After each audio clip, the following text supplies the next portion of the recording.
Hello, decided to go live again. I know I was live earlier today, but I was reading through the stuff from Kathleen Zellner, and she's got a whole timeline on here of just how Bobby did this. So I thought I would read through it and we could discuss if anybody wanted. If you want to read it for yourself, you can find them on stephenaverycase.org. And this is it starts on page 20 in the filing of defendant's reply to the state's response to defendant's motion to supplement previously filed motion for post-conviction. So here we go. And I won't be answering any questions as I read through all of these. So if you ask a question, I'm not going to see it because I'm looking over on this screen now where that's where I have the actual timeline on. And this screen over here is where I can see your questions. All right. So number one, Bobby had developed an obsession with Ms. Hallback and on a number of occasions watched her from the window. The following day after her visits, Bobby commented about her, indicating that he was watching her. Because of Bobby's obsessive and compulsive preoccupation with viewing violent pornography of women who resembled Ms. Hallback, he developed violent sexual fantasies about her. 2. On October 31, 2005, Bobby told police that he viewed Ms. Hallback by her vehicle for approximately 10 seconds. However, he was able to describe her clothing, physique, and hairstyle, indicating that he had further contact with Ms. Hallback. 3. Upon Ms. Hallback's arrival on October 31, 2005, Bobby watched her from his window as he had in the past, but denied to the police that he was aware that she was coming to the property. 4. As Ms. Hallback left the property, Bobby followed. Ms. Hallback was persuaded to pull over in the Cuss Road cul-de-sac area and open her rear cargo door to obtain her camera for a photograph. 5. Advances were made, a struggle ensued, and Ms. Hallback was knocked to the ground and hit by a rock, causing blood spatter to land on the inside of the rear cargo door of her RAV4. 6. Ms. Hallback was lifted into the rear of the RAV4 and driven to the area of the suspected burial site, assaulted, and then driven back to the Avery property. The hair blood-stained patterns on the inside panel of the rear cargo area of the RAV4 were created by Ms. Hallback's injured head as the car was driven back to the Avery salvage yard. 7. The RAV4 was pulled into the Dassey garage and Ms. Hallback was shot twice in the head. The Dassey garage was never luminoled or checked for forensic evidence of any type. Blood found between the Dassey garage and residence was never tested. Her body was left in the garage and her vehicle was driven off of the Avery property, turning east on STH 147 at approximately 3:50 p.m. At that time, the vehicle was observed by John, I don't know how to pronounce that name, Lerquin, a propane truck driver who was on the Avery property. 8. Bobby was observed driving a green vehicle east on SHT 147 at approximately 3:50 p.m. by his brother Blaine. 9. Ms. Hallback's vehicle was observed parked by a tree at the old dam by witness Paul Burdick on October 31, 2005. 10. On November 2 and 3, 2005, Ms. Hallback's vehicle was observed parked in the same location at the old dam by witness Kevin Romlow. 11. It was possible to walk back to the Avery salvage yard from the location by the old dam. The electronic components of Ms. Hallback were burned in the Dassey burn barrel behind the residence at approximately 4:30 to 5 p.m. That fire was observed in the Dassey burn barrel by Josh Radant. I'm scrolling, sorry. 12. Ms. Hallback's body was put in the Dassey burn barrel and transported to the Manitowoc County gravel pit after sunset. The body was burned in the burn barrel, and the odor was detected by Travis Grohl on CTHQ. 13. The burn barrel was returned to the Dassey residence, leaving some of the bones in the burn barrel. The remainder of the bones and teeth from the quarry were burned at an aluminum foundry. 14. On November 3, 2005, Bobby is informed by Mr. Avery about Sergeant Andy Colburn's visit to the Avery salvage yard regarding Ms. Hallback being missing. Bobby observes that Mr. Avery's finger is cut and bleeding. When Mr. Avery leaves the property to go to Menards, Bobby enters Mr. Avery's trailer and wipes up blood from Mr. Avery's sink. He transports the blood to the RAV4 and selectively drips the blood into Ms. Hallback's vehicle in order to frame Mr. Avery for the murder. Bobby was the only person who could have planted Mr. Avery's blood in the RAV4 because he was the only person home when Mr. Avery's finger started bleeding again, who had access to Mr. Avery's blood in the sink. The court in Wilson held that if the defense theory is that a third party framed the defendant, then the defense might show opportunity by demonstrating the third party's access to the items supposedly used in the frame-up.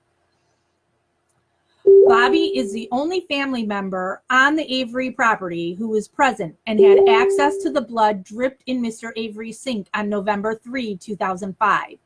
Bobby also is the only family member present on the Avery property that could have planted Ms. Hallback's bones in the Avery burn pit. Bobby was the only avid deer hunter on the Avery property who had access to knives and the knowledge of how to burn and dismember a body. 15. On November 4, 2005, Bobby attempts to plant the bones in his burn barrel in Mr. Avery's burn pit and inadvertently leaves some of the bones in the bottom of the burn barrel. 16. Bobby had scratches on his back in close proximity to the time of the murder that were consistent with human fingernails. According to current post-conviction counsel's forensic pathologist Larry Bloom, MD, the scratches on Bobby's back were not caused by a Labrador puppy and are consistent with human fingernails scratching Bobby's back. So that's the whole little timeline right there. Let me scroll over to what people are saying. Okay, I'm only going to, we're discussing this.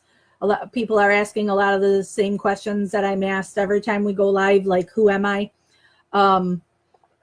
So we're not going to go over that stuff again. We're talking, this video is, we're discussing this timeline that Kathleen submitted on Friday on her,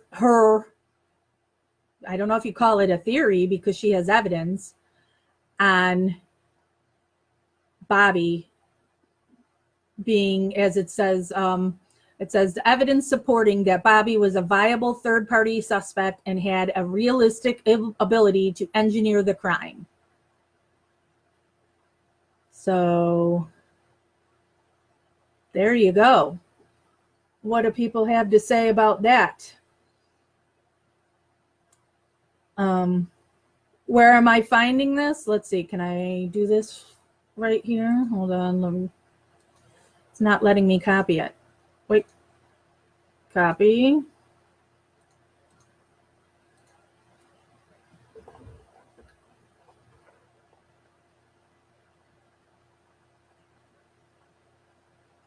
Did that work?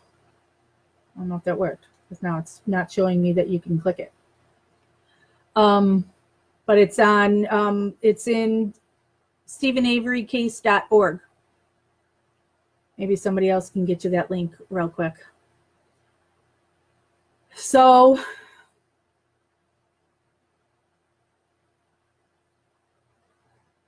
pretty sure the kid is not smart enough to have done this. That's not Bobby. Bobby has average intelligence. Brendan is the one with low IQ. Bobby is absolutely capable of this. Thank you, Christy. Bobby's brother wouldn't have the opportunity so far to respond to this because it was just released today. Kathleen filed it on Friday, and we just got access to it today. So nothing as of yet. Dana asked, does it mention Scott Toddick at all? Sorry, I missed the beginning if you mentioned it. There is another spot in here somewhere. I don't have it. I was just reading that thing right there. But where Kathleen says that the body was burned at Scott's work. So Scott is involved in the cover-up, if not more.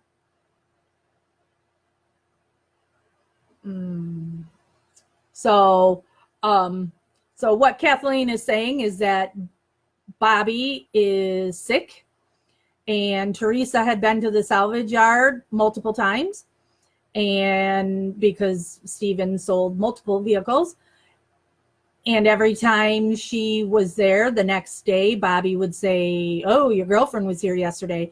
So it was clear he was noticing whenever Teresa was there.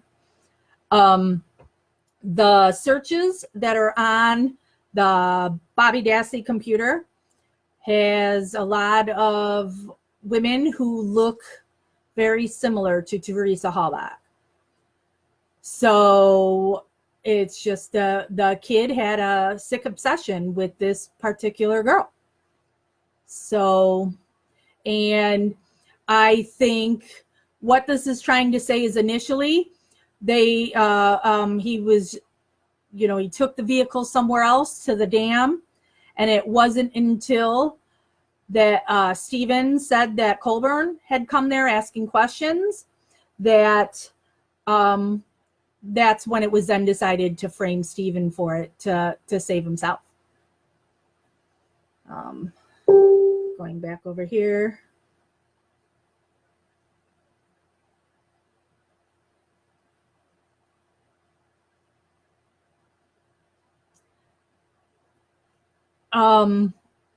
So, and then something else to think about on this. Somebody on Stephen Avery Project had posted this at one point. This wasn't my thought, but I do think it's a good idea or a good thought. And I actually brought this up to Stephen the last time I talked to him, is that framing Stephen, they would also think that he was in that lawsuit for $36 million. And they would think that if Stephen was in prison, that then the family would get his money.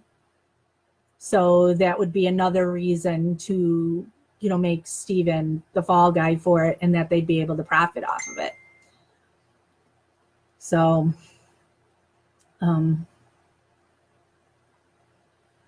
Frank says, has Barbara been interviewed about her son? Yes, she did finally just talked to Kathleen Zellner on August 2nd. Let me see if I can bring that up. If I can find it.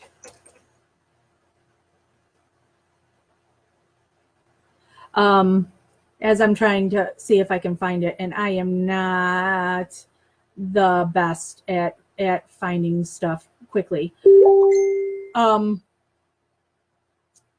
She talked to Zellner on, why can't I find this stuff faster? Sorry, now I'm just mumbling to myself as I'm trying to find this stuff. So she talked to Zellner on the 2nd, and from that, she said that Dietering tried to get her to, or told her not to give her computer to Kathleen, to get rid of it. and that Dietering also put in his report that Barb had said, and sorry, I'm losing train of thought as I'm trying to find stuff at the same time, that I think it's in here that I can find it, that she said she thought Stephen was guilty, and she said she never said that to him and doesn't think Stephen is guilty. So, oops, come on, pull up. Oh, that's the same thing. Dang it. Why can't I find the other thing? Sorry. Here, I'll go over to read your questions while I'm doing that. Did I read somewhere that he actually searched Teresa Hallback on the computer? Yes. Teresa Hallback and RAV4 were some of the searches on the computer, as well as there was a file on the computer labeled Teresa Hallback.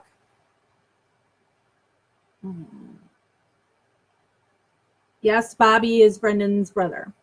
So are Ryan Hilgas and Scott B. not persons of interest anymore? Jason Pickering says.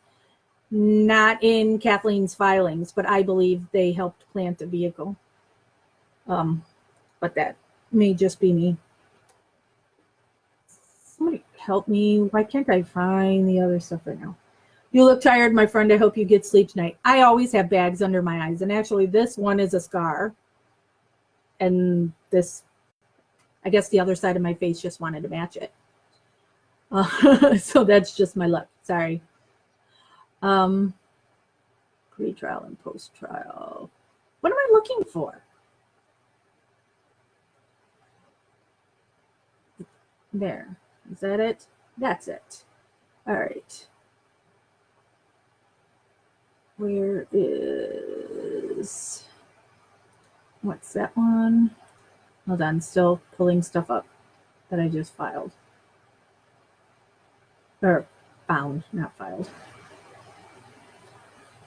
Exhibit A, no. No, that's not what I'm looking for. And this actually, here, let me put this in here.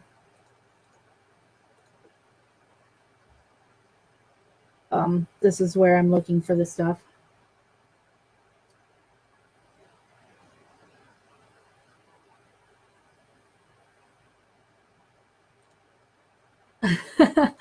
Christy, sorry, I didn't look at that sooner that you're showing me. Page 80. Holy cow, let me try and scroll all the way down. Page am I on? Why isn't this telling me page? No. Gary Hunt. That's not it. What am I looking for? This? Is this what I'm looking for? Hold on. Sorry. I know this is lame.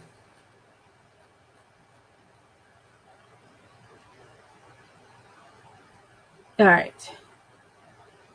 Now we're going into Barb's affidavit. All right. And so I'm going to read through that. And while I'm reading through that, I won't be looking at your comments over there. And so this is motion to issue subpoena, whatever these deuces tecum to Barbara Tadek. 1, I am of legal majority. Well, I'm not going to read that. We don't need to. She says she's of sound mind. On November 10, 2017, I was interviewed by Special Agent Jeff Wish and Special Investigator John Dietering. I met with them at a subway and identified myself as Barbara Tadek. 4, I specifically told the investigators that I did not believe that Stephen Avery was involved in the murder of Teresa Hallback.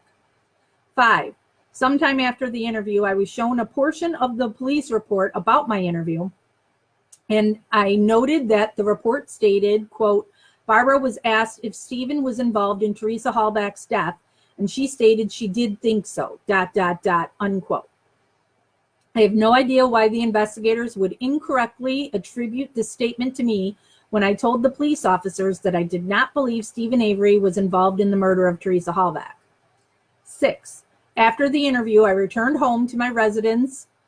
At this time, the investigators requested that I turn over my computer tower, which was the same one that was in my home in 2005 and had been examined before. I agreed to turn the computer tower to the investigators. 7. I distinctly remember at the time I turned over the computer tower to the investigators saying, quote, "I'm thinking of getting rid of this computer," unquote. After I made that comment, Investigator John Dietering replied, quote, "That would be a good idea, and you should not give the computer to Kathleen Zellner," unquote. So that's the entire affidavit from Barb on August 2nd. Hold on. Can I? No, I can't click on that to give you the direct link. So you would go to here.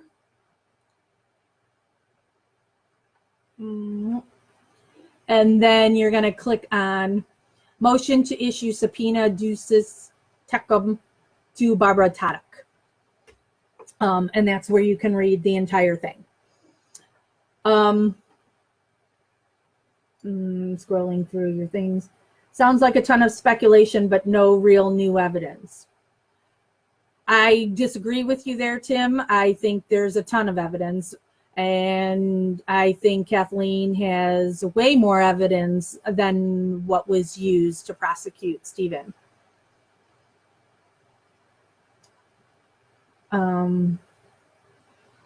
Frank says, could Bobby have coaxed Brendan into telling police an untrue story? Did anyone interview Brendan again? Brendan was interviewed multiple times.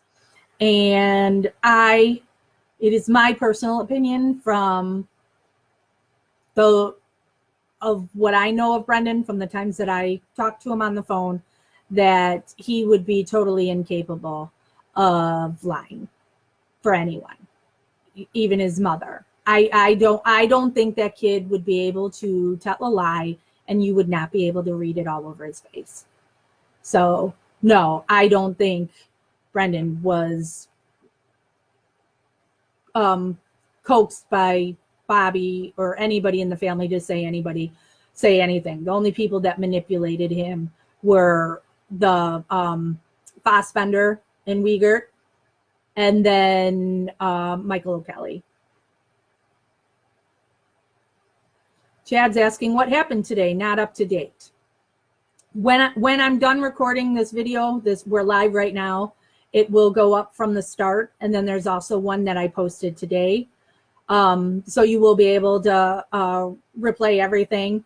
But we got Kathleen's latest filings that say that, so I read through the whole timeline of how she is saying that Bobby committed this crime and why it is a violation of Grady and Denny, that and that Barb finally talked to Kathleen 4 days ago and said that the investigator Dietering recommended she not turn the computer over to Kathleen Zellner, and that Barb is saying that he's lying when he said that she had told him that she thought Stephen could have done this.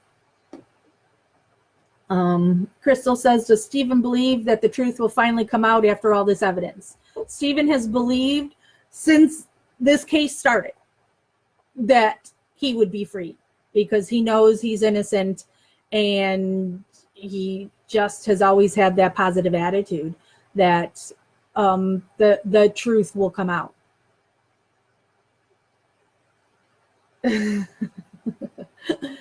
Oh, Michelle, you make me laugh. Matthew says, where was the Netflix crew during the murder timeline? No idea.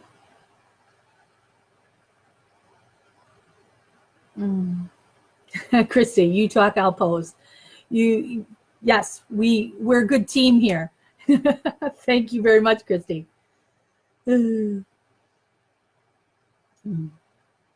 Gareth says, no, the cops put the key in the trailer. I believe that in nothing I've seen so far in what Kathleen has filed has talked about the key, not in the recent stuff.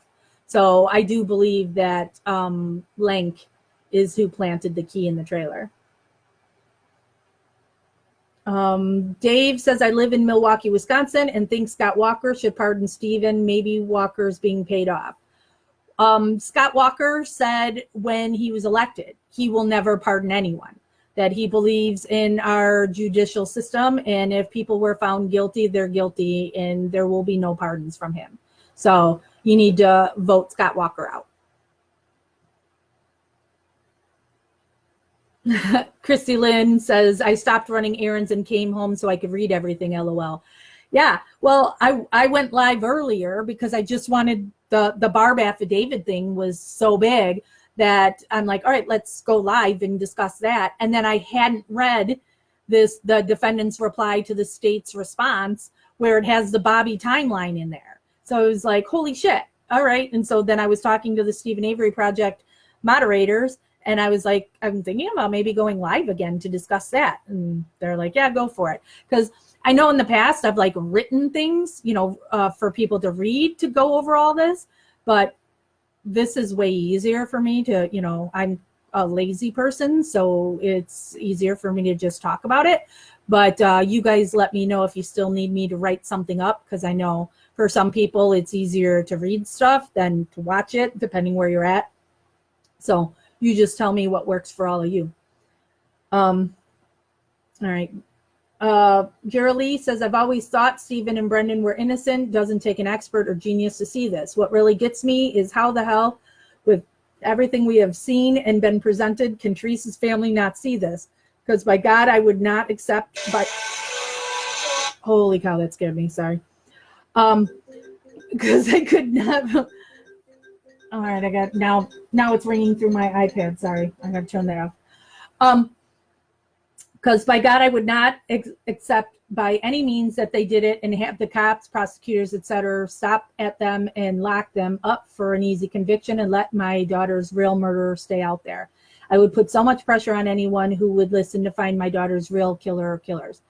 I agree, but I guess if you're people that law enforcement's always been on your side and you don't think about the possibility of them being corrupt, you're just buying that storyline. I don't know. Michelle says, why is Brendan still in jail? Wasn't his verdict overturned? And it was overturned again. That's the way our system is, that you can be found guilty, overturned, guilty, overturned. Our system is stupid. Gareth, what is the chances of something real positive in the next 12 months? Real positive?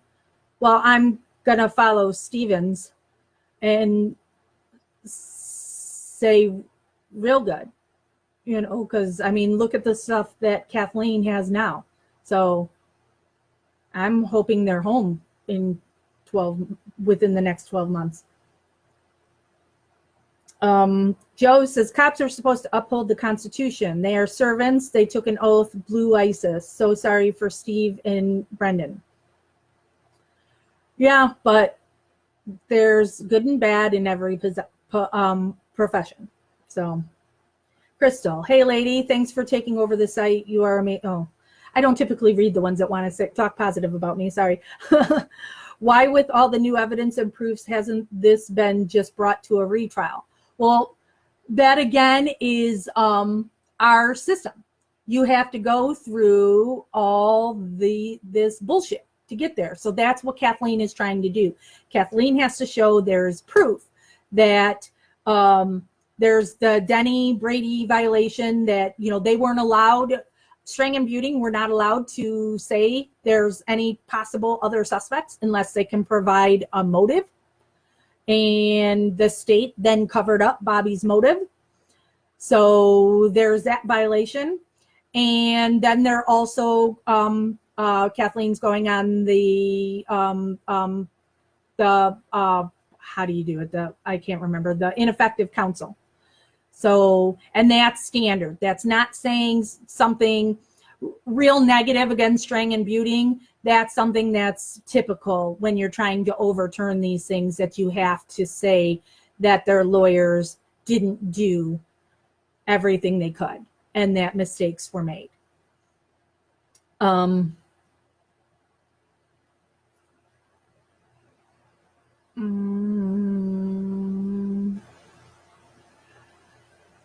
Gareth says, we don't know if Steve or Brendan or anyone is innocent. We can't really know, but it's 100% clear they are both innocent of the crime convicted of.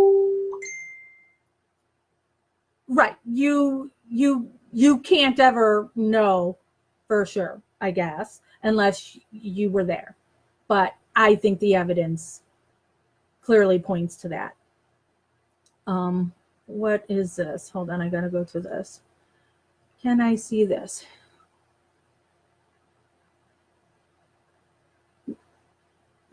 Yeah, Patty, I see your screenshot. Oh no, you're asking Carrie if she can see mine. Sorry.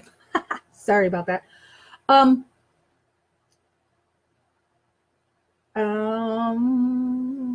trying to find. Gareth says it's my birthday. Happy birthday, Gareth. Christina says, been following in Ontario since the beginning. I'm so sorry for everything you're going through. The system is extremely broken and shit needs to change. I knew from the first news report they were innocent. I hope to God they get to come home and not miss any more of their families' lives. Hear, hear. Peter says, Stephen will never get out. This would ruin the police department there, and he was going to get $23 million then. How much for this? They will never let him go. Well, they might not have a choice if Kathleen has anything to do with that. I'm trying to flip my screens now. So now when I'm reading stuff, I'm looking at this camera. Not that I guess it makes a big difference. Okay. Andrew says, there has been tons of evidence before, unfortunately. Too many crooked people with power. I hope that Zellner prevails, but seems like she can have video of the murderer and they won't give him a new trial, right? You know, but as has been said before, how sick is that you're okay with a killer being free? You know, so if your sworn duty is to protect people and enforce the law, why are you okay with two innocent men being in prison and somebody who actually committed the crime to just roam free? I don't get it.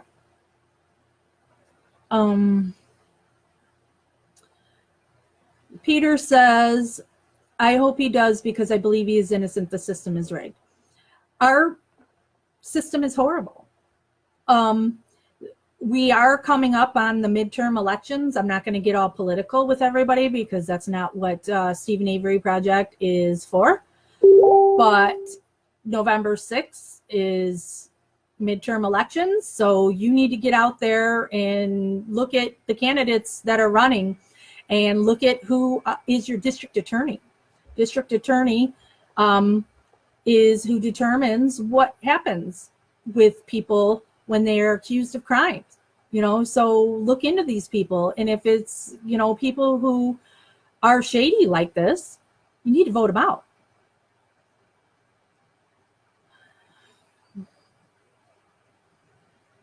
Jane says, what is the next step? What are we waiting on now?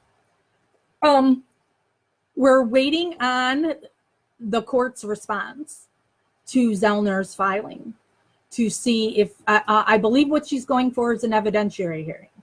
You know, so that all this evidence that she's finding, all the affidavits and her computer experts and all that stuff could be presented. And the evidentiary hearing will then possibly get him a new trial. So that's what we're waiting for. And as I always say that, you know, I'm not a legal expert.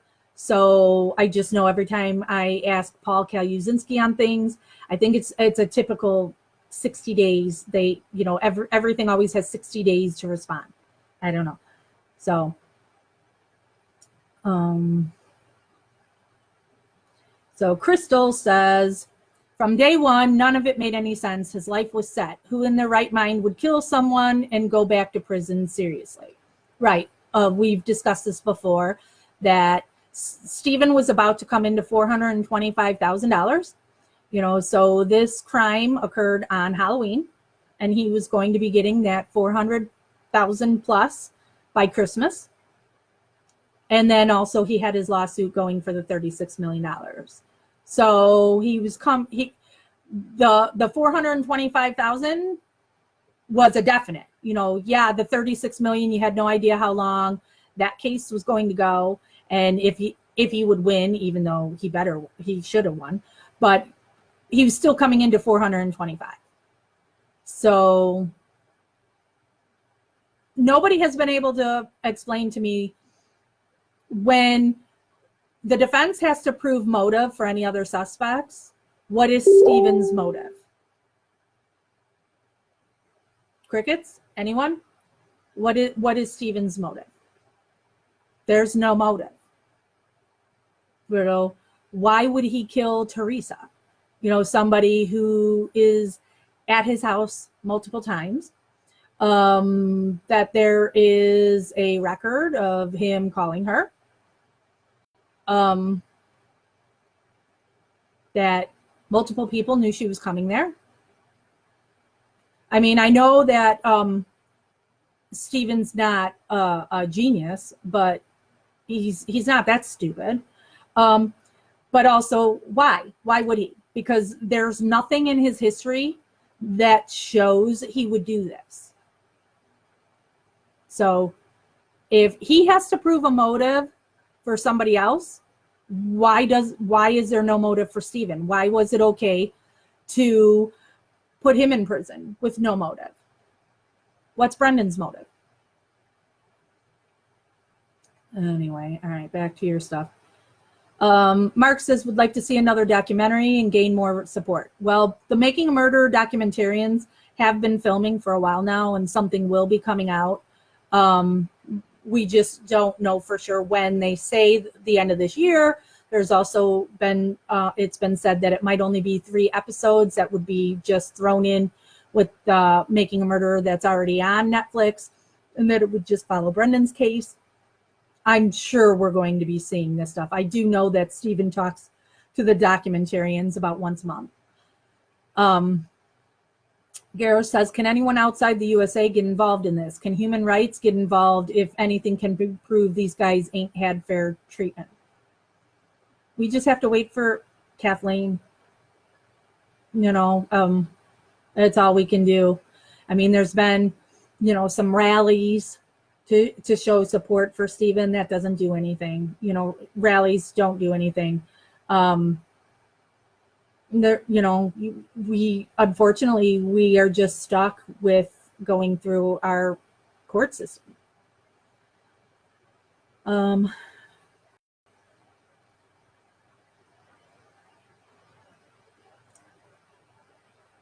Frank says, because he's dirty and doesn't shower. Judy Dvorak, LOL. Yeah. And how about Wendy Baldwin? I can't tell you how pissed off I got the first time I watched Making a Murderer and knew nothing about the case. And so when you see the video of them looking in his trailer, and she gets the letter from, was it the Innocence Project? That was an invitation to Stephen to come to some Innocence Project event. And she laughs that he won't be making that one. And then also says that they should collect his shoes to see if they match any other crime. How does that woman have a job? It's just unbelievable to me. I say this all the time. This isn't about, Stephen being a saint. He's not a saint. Who is? I sure as hell am not. But this man has had a horrible life. He had his whole life taken from him when he was 22 years old. He lost his wife. He lost his children. He lost his freedom. And then he only was free for 2 years. And instantly people are going to think that just jump on that he would do this. Okay, sorry. I'm going to cry again. Chris says, what about the computer evidence? I think the family framed him. Well, it's showing right now, at least the stuff I read today, is Bobby Dassey was framing his Uncle Stephen. CA says, there's a key part in the Netflix series where Brendan calls his mom from jail. He admits he went over there. I've watched the Netflix series at least 25 times. The more I watch it, my conclusion is Stephen killed her. Brendan went over there and saw something between them. Stephen told him to never say anything, and Lank or Colburn did plant some evidence to make sure he went down. So in conclusion, if the cops did plant evidence, even if Stephen did kill her, he should be set free. Okay, CA.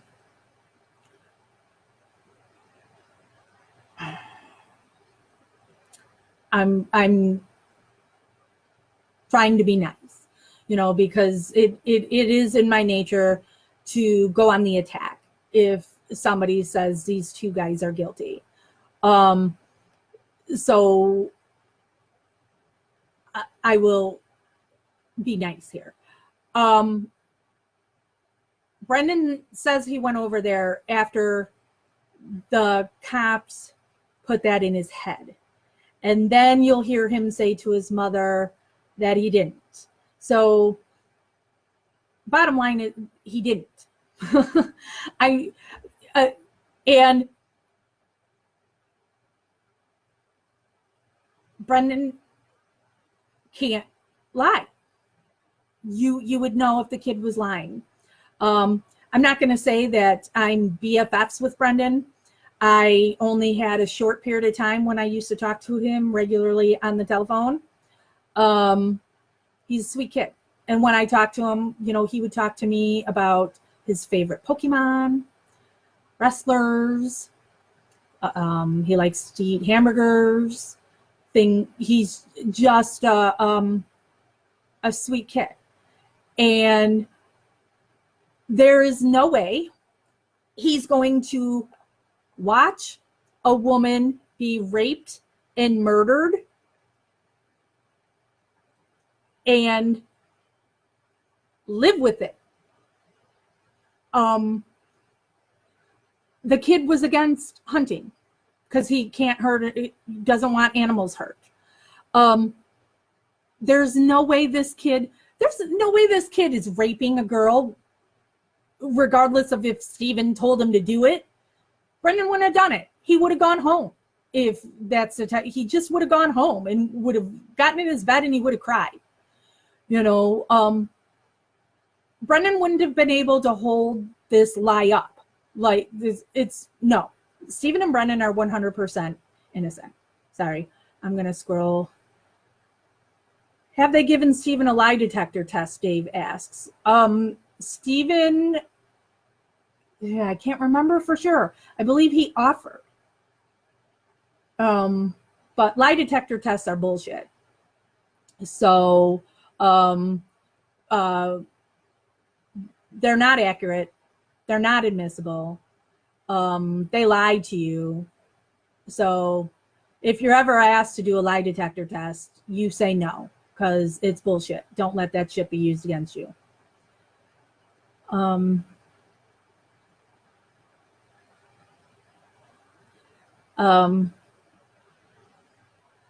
Lucas says, any truth to Brendan having torture videos searched on his computer and saved? No, because Brendan didn't have a computer. Bobby had a computer, and they are on Bobby's computers. And the searches that were on there were only done at times when Bobby Dassey was the only one home. Brendan was at school. Bobby Dassey worked the night shift. So he was home all day long from 6 a.m. till he didn't start work or didn't leave for work until 9 p.m. So any torture videos, murders, anything, murdered women, nasty pictures of babies were all done when Bobby and Blaine Dassey were at school. So, the state used it as saying it was Brendan's computer when they turned things over to Strang and Buting. The whole thing, the mystery of that there were 7 DVDs, or I should hold up 7 DVDs and 1 CD. All right. And they only gave Strang and Buting the 7 CDs. But then what they told them is this was from Brendan's computer. Now, this is where you get the ineffective assistance of counsel, because then Strang and Buting didn't look into it. They just, Sweaty Sweat Kratz is saying that this is Brendan's computer, and they weren't using Brendan in Stephen's trial. So anything Brendan is irrelevant, because the whole timeline, theory, whatever it is, of how Teresa was killed is completely different in Stephen's case as it is in Brendan's. In Stephen's case, he shot her in his garage. So there's no rape, none of that in Stephen's case. Brendan's case is the one that Brendan went over there and he could see Teresa shackled to the bed, and then Stephen had Brendan rape her. And then what did you do to her head, Brendan? Punched her, cut her hair, cut her throat, stabbed her. Then they carried her out to the garage and shot her out there. None of which makes any sense. So when you're not using Brendan in Stephen's trial and you're saying this is what we got from Brendan's computer, they didn't give it any thought, because anything Brendan didn't matter in Stephen's case.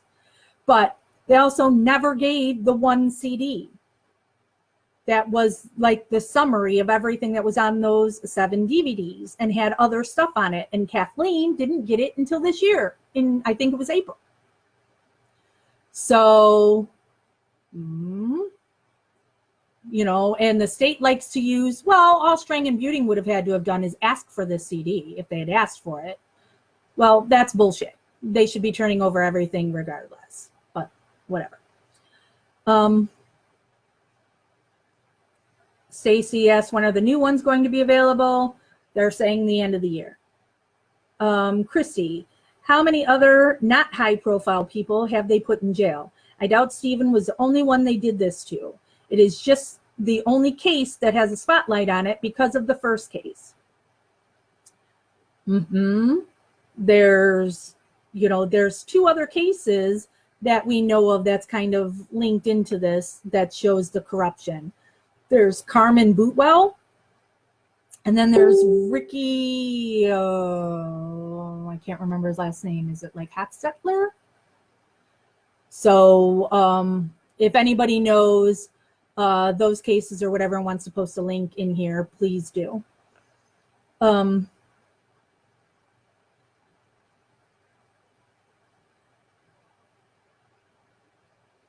Brian says the syringe hole in the blood vial. That's actually, turns out it's not suspicious at all. I tested that myself. And a hole was in the top of the syringe by putting the blood in that purple top, whatever that's called, vacutainer. Is that what that thing's called? So that's not suspicious at all. That syringe hole being in there. But what is suspicious is when you look at how that was sealed, that seal has been broken. So somebody did do something with that stuff. Now, whether or not it was to plant blood or whatever, I don't know. Chad, how many here have read the court documents? When you read the case, you'll see how much evidence was not allowed in court that would have showed his innocence. The defense went with the fact that evidence was planted. Had they not gone that way, the results would have been different. Exactly, Chris. This is something that I've said before, is when people knock Making a Murderer and say they didn't include everything. Yeah, you're right. It didn't include everything. You can't. It was already 10 episodes. But there's so much more in there that proves innocence, not guilt. My boyfriend just got home from work, so you're going to hear him walk in and my dogs start barking. Michelle says, I don't understand why his kids would not have anything to do with him. Are they that harsh? I don't know the story on that. They were young. Hi, I'm doing a Facebook Live right now on Stephen Avery Project. Yay! So I can't speak to that, but they've all had a hard life. So I don't know. It's sad.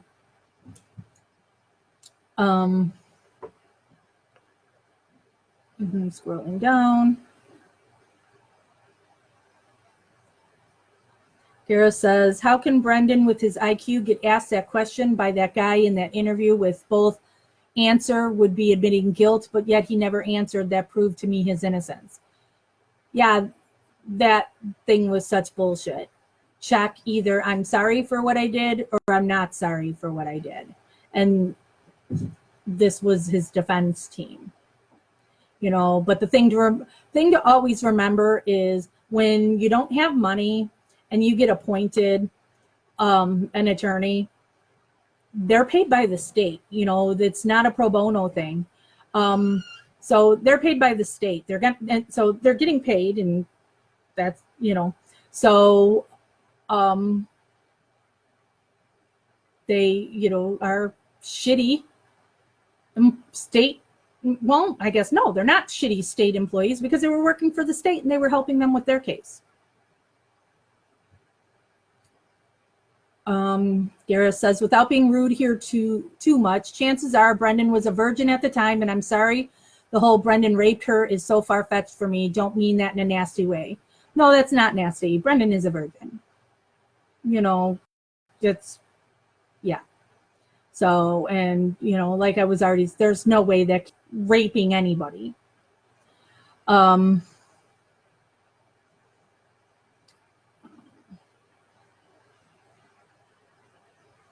Thank you, Christy, for the Ricky Hackstettler link. You are so on top of it, girl. Jane says, wasn't Teresa's cousin found dead about the same time or just before? That's Carmen Bootwell. That's a distant relative of the Hallback family. And she was found dead of an apparent drug overdose. And there's all kinds of shady shit that is involved with the family couldn't get her remains, and then she was cremated. So it is a theory that the bones that are found, if you're going to believe it's law enforcement that planted it there,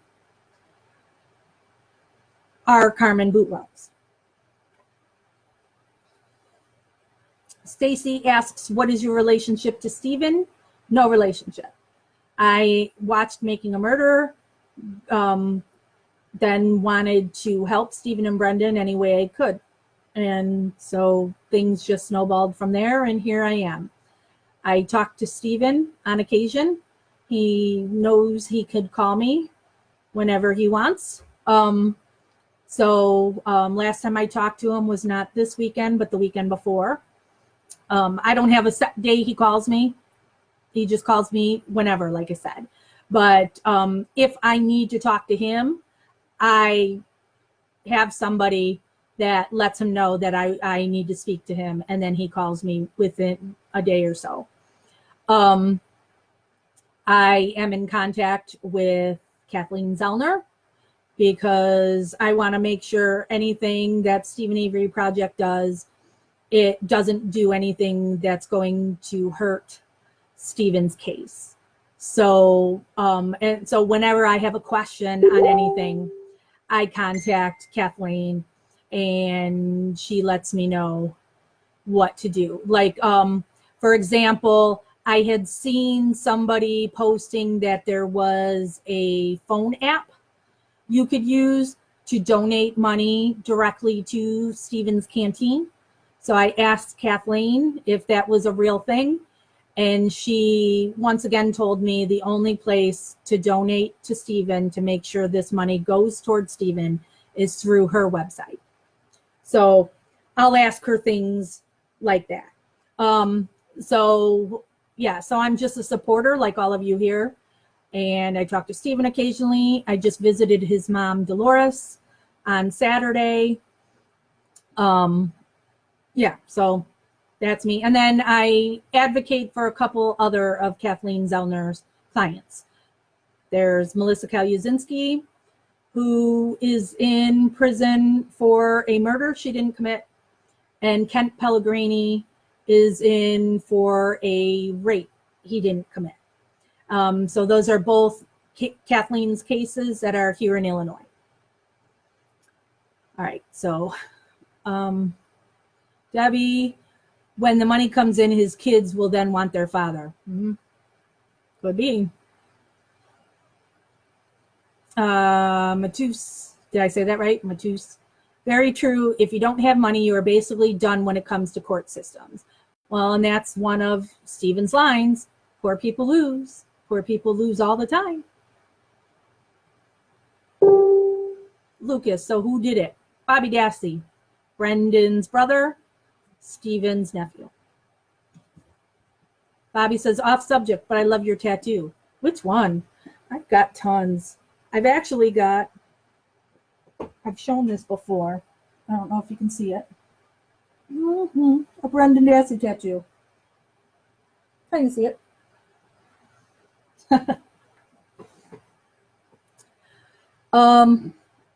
Peggy, I just got on. What's going on? We are discussing the latest filings from Kathleen Zellner that just came out today. You'll be able to go back and restart this when I'm done with it. So we don't just keep going over all those. Oh, let's see. I'm being sent pictures of people talking about me. So here, let's read through this. So going off subject now. There is a page that talks about Stephen and Brendan being guilty that his niece likes to post on and hang with those people. So here they are talking about the live chat. So Jerry Lasky says, I am not a mean person at all. At least I try very hard not to be. Whoever sent me that link to a live chat, I hope you get fleas, lots and lots of fleas. And then Bree Peterson, who is one of Carla's BFFs and admin, says, huh? And then Jerry says, I was sent a Jack's video. I will refrain from my takeaway on it.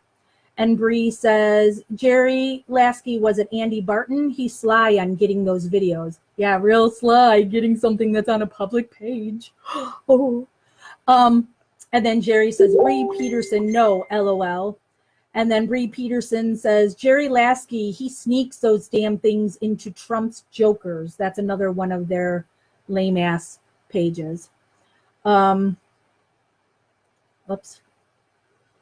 Is that all that's on there? Andy says, Bree Peterson, good job. It wasn't me, you grass, whatever that means. Are you sure it wasn't Maura? And Bree says, it's always fucking fast, bastard. And Andy said, fuck off, you twerp. And Jerry says, Bree Peterson, if this was not so sad, it might be funny. I will send it to you. And then Dana Swartz, who's another one of Carla's friends and past admin, says, who sent that? You need to call 911. Someone is trying to make you go crazy, LOL. And then Jerry says, blame it on Carla Chase. And then Jerry says, if you want to defend Stephen, go ahead. I see so many that do and do it with intelligence that you have to respect, but rambling nonsense. And then Richard Donovan says, she's back, rambling on some more. And Jerry Lasky says, what is wrong with her? And Richard Donovan says, besides her criminal record, which, let's pause there. What's my criminal record? Okay, Donovan, show it. I've never been arrested in my life. I've had one speeding ticket in 1990. So what's my record, sweetie? Jerry says, Richard Donovan, I don't know about that, but I'm feeling embarrassed for her about now. Tara Wells says, what happened? And Jerry Lasky said, sent it to you. And Richard Donovan says, Stephen Avery project? And Jerry Lasky says, yes. And then Mel Slade says, oh no, what's happened?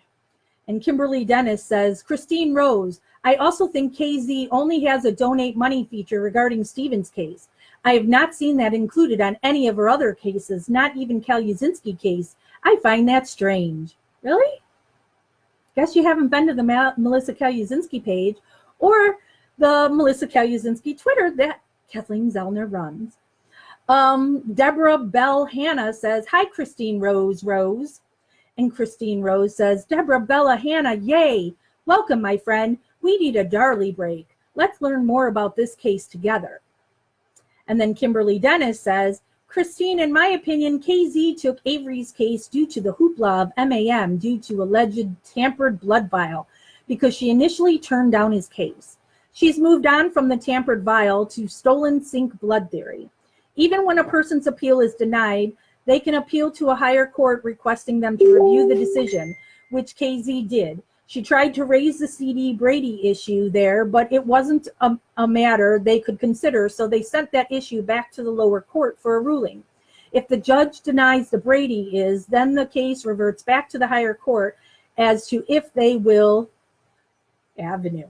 It doesn't mean she automatically gets what she asks for. The judge can deny the request if there's no legal basis supporting KZ's request. Christine Rose says, Kimberly Dennis, thank you. I've always felt Stephen was guilty, but not his nephew. It amazes me that with KZ's intelligence, she would waste her time because of what she saw on MAM. She's in the process of trying to get Melissa Kaluzinski out of prison for a crime she absolutely did not commit, and she's losing her case every step of the way. I think she's spending way too much time defending Stephen Avery, and I just can't figure out why. Is there somewhere you can direct me to learn more about this case? Kimberly Dennis says, Christine, in my opinion, oh, wait, that's the same thing, isn't it? Christine Rose says, Kimberly Dennis, I did not know that. Wow. Why do you think that? It seems to me that I may be wrong. She has some sort of personal connection to this case. She always works pro bono. No, she doesn't. And lets interns work her cases. But with this one, something does not sit right at all. Deborah Bell Hannah says, Christine Rose right. I'm tired of her. I don't know much about this case. Here to learn. And that's the last post I have right now on that from Carla's friends in the guilty group. And there's just so much wrong going in there.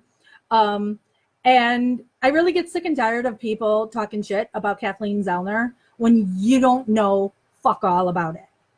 And you don't know anything about her other cases. But what you do know is she's freed 20 people. Have you? So shut the fuck up. All right, back to your questions. Before I'm sure I'll get more, since they're all watching this now, so I'm sure I'll get more screenshots of more of the shit that they're saying. Chris says, do you know any next court dates? No, there are no court dates at this time. We are waiting for the court to respond to the filing that Kathleen made on Friday that we just got the papers today. So typically they have 60 days. Leah says, have you heard the podcast Rebutting a Murderer? If Rebutting a Murderer is the one that's going to say Stephen's guilty, no, because I don't give a shit what any of those people have to say. Ann Jane says, and sorry, now I'm going to get more agitated because I just read from those idiots. What is going on with Brendan's case now? Nothing. It's in a holding pattern because the Supreme Court turned down to review the case.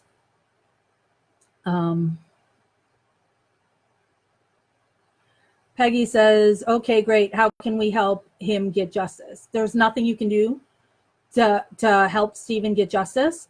We just have to wait for whatever Kathleen is going to do. And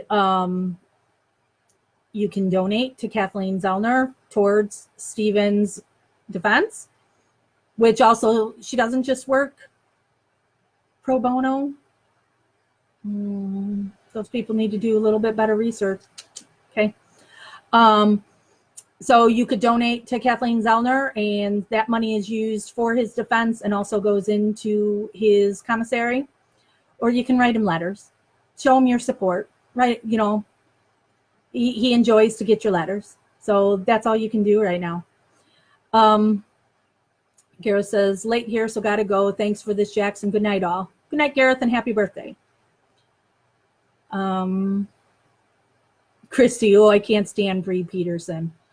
Yeah, that's one of Carla Chase, for all those many people that don't know who she is. Carla Chase is Stephen's niece, who named herself the family spokesperson. Stephen wants nothing to do with Carla and hasn't for years. Has told her for years to take his name off of any Facebook page or Twitter that she has control of. She won't listen because she's not here for Stephen.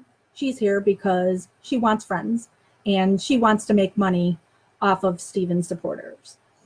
So, and she likes to hang with people like Bree Peterson and Richard Donovan, who believe Stephen is guilty.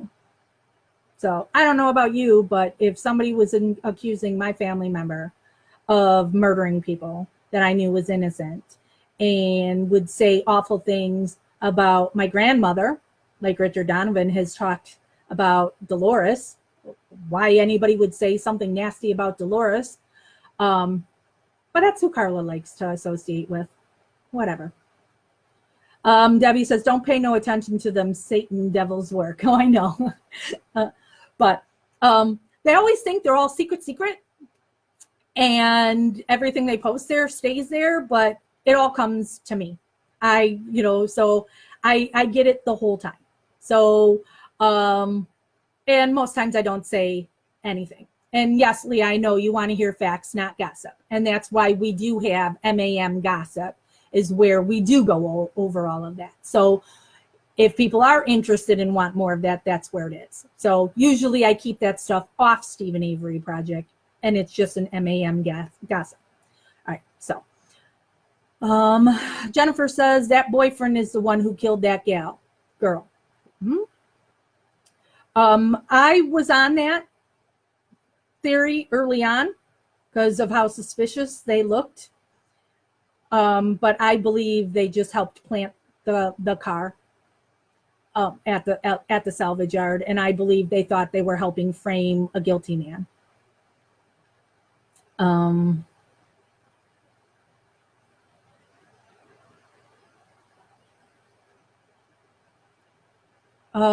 Leah is saying, it confuses me that I would think you want to hear all sides. Leah, are you talking about being with guilty people? No, I don't want to hear guilty people's sides, because guilty people's sides are not in facts. It's in bullshit. And so I have no interest in hearing their bullshit. And if it was my family member, I really wouldn't want to hear their bullshit.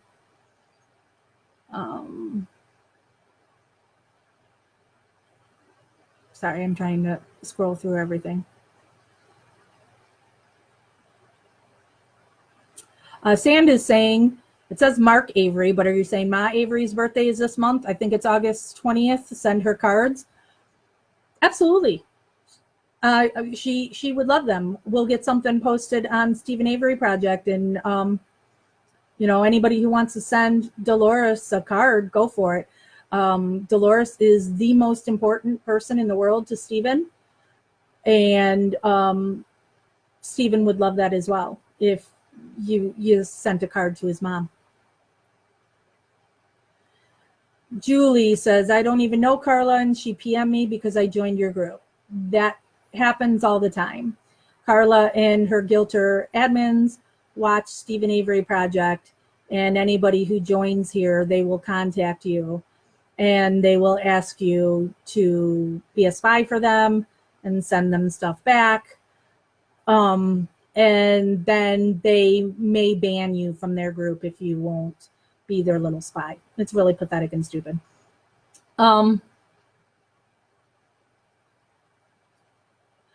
Leah, no, like that podcast that explains additional law enforcement stuff. Okay, that I hear you on that one. I get that. I could see being curious on that for sure. All right, so I'm at the bottom of everybody's comments and questions, and I've been on for an hour, and my boyfriend's home from work, and we really should have dinner. It's almost 9 o'clock here. So I'm going to end this video now. So we, to recap, we were going over the Bobby Dassey timeline that's in Kathleen Zellner's filing that we just got today. And you can find that on StephenAveryCase.org.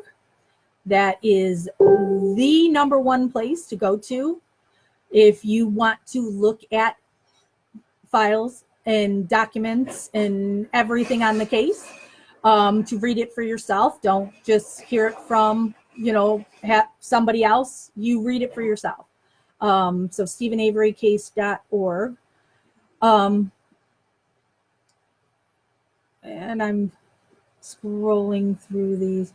Okay, so all right, I'm gonna go. You never know when I'm gonna pop on here if we find something else out, because like I said, this is my lazy way. So instead of me writing up a summary of stuff, I can just talk to the camera and not have to type it up.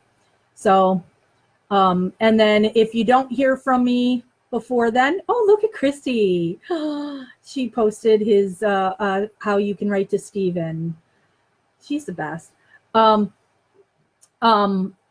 be going live on Thursday at some point with Paul Kaluzinski, whose daughter Melissa is in prison for a murder she didn't commit, and Kathleen is her attorney. You can, if you want to find out about Melissa's case, there is a Facebook page, the official Melissa Kaluzinski Facebook page, and she was featured on 48 Hours twice.